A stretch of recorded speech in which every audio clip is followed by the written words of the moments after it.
Hey everyone, today I'm sharing my thoughts on the Diablo 4 Season 12 PTR and what's what, in my not-so-humble opinion. Just so you know, I put my build together pretty quickly and I'm new off. No long intro, let's go. The whole kill streak mechanic works like this. To maintain the progress you've built up, you don't just need to deal damage like it used to be in Diablo 3, you actually have to kill mobs. For example, while pushing, you gather a pack of monsters and kill them, gaining some progress and bonuses from the current stage. Then you start pulling the next pack. During the time you are gathering new monsters, even if you are dealing damage but not killing anything, you lose the accumulated buff progress and have to build it again from zero. In other words, on the PTR right now, bonuses only work if you are clearing very fast and constantly killing monsters. That is wrong and breaks the logic. And this is not just a problem in high pit levels. Even if we assume that you did not hit a dead end and are not forced to backtrack through an empty rift, which by the way still exists just like before. I am already waiting for the next developer statement about how dead ends and backtracking have been defeated. They announced that before every season, so I think it is important to keep the tradition alive. Still the same overfill of progress in some dungeon locations, still the same lack of progress in others. All stable on that front, and stability, as we know, is a sign of mastery. A small note. In some pits, it is actually possible to keep a kill streak for the entire rift, including the boss kill. Oh, right. I was talking about the kill streak logic. When we finish one pit floor and move to the next, the timer keeps ticking during the loading screen, and when we appear on the new floor, we have to kill a mob quickly so we don't lose the progress buff. And if our damage falls just a bit short, the progress is gone.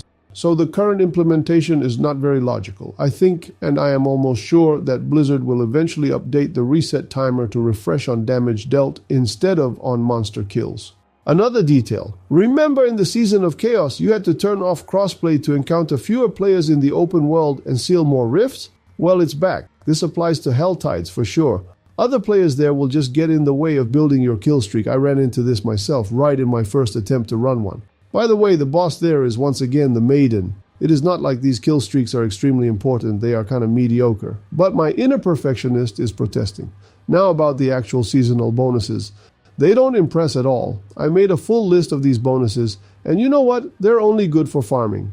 There's no real increase to any combat stats there. Of course, that's considering that currently the streak resets if you don't get kills. The Season 12 bonus aspects are available on magic, rare, legendary, unique, and mythic items. That is, on everything except white items. These extra bonuses on an item don't replace the aspect already on a legendary, unique, or mythic item. They're in addition. The first set of properties is available on armor. Armor means helmet, gloves, chest, pants, and boots. You can see the bonuses in the screenshot. They're bonuses to movement speed, attack speed, lucky hit chance, critical strike chance, maximum life, health on hit, and resource cost reduction. The second set of affixes is on jewelry. That's rings and amulet. Here you get increased chances for drops of other seasonal item types, crafting materials, seasonal reputation, runes, experience, and gold. The third type of affixes is for weapons. That's main weapon and offhand. Here the same rule applies as with any other stats.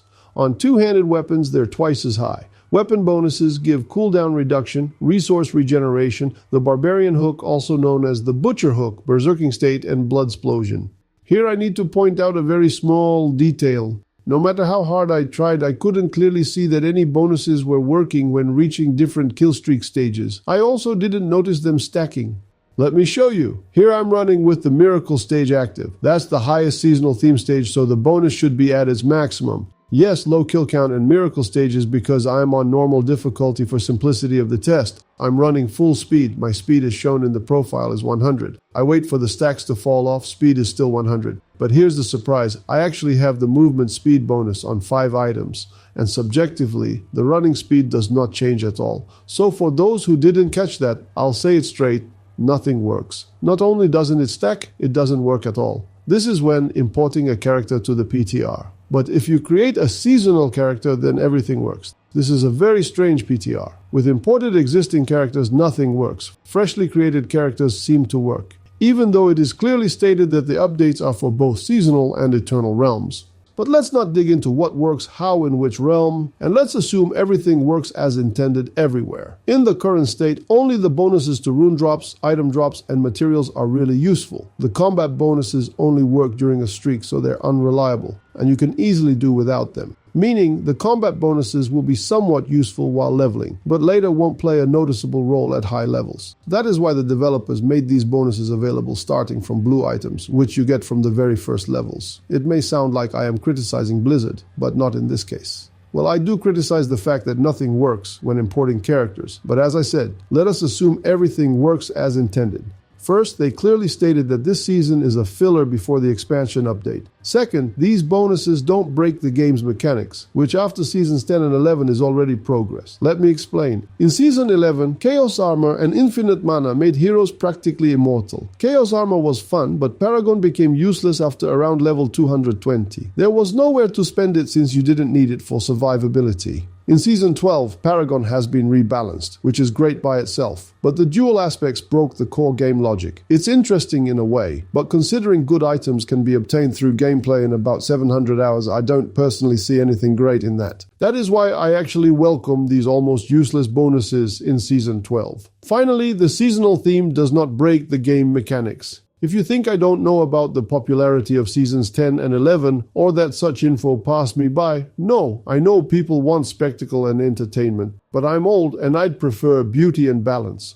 Butchers. The butchers that appear as part of the seasonal activity give no experience at all. Meaning, in a nightmare dungeons or a horde or wherever else you kill butchers, you don't get experience for them. I wouldn't say it's critical. In any Season 12 activity, which includes nightmare dungeons, hordes, uberboss lairs, and possibly Cuirassed, the mob levels are raised to Torment 5. Considering the difference between previous tiers 1, 2, 3, and 4 is 15 pit levels, it's easy to calculate that Torment 5 is pit level 70. And since they're letting us clear ND and hordes on T5, there won't be issues with experience. I tested it in a horde. I entered a 10-wave horde at Paragon 204 and in 12 minutes gained 6 Paragon levels, so I hit 210. Gameplay in horde itself has not changed. I did die a couple of times at first and did not understand why, but then I remembered that I was on Torment 5 and my gear was rushed. So folks, if nothing changes, we'll be leveling in hordes again. Yes, butchers in hordes give neither experience nor ether. Another detail, after each horde wave, the kill streak progress resets.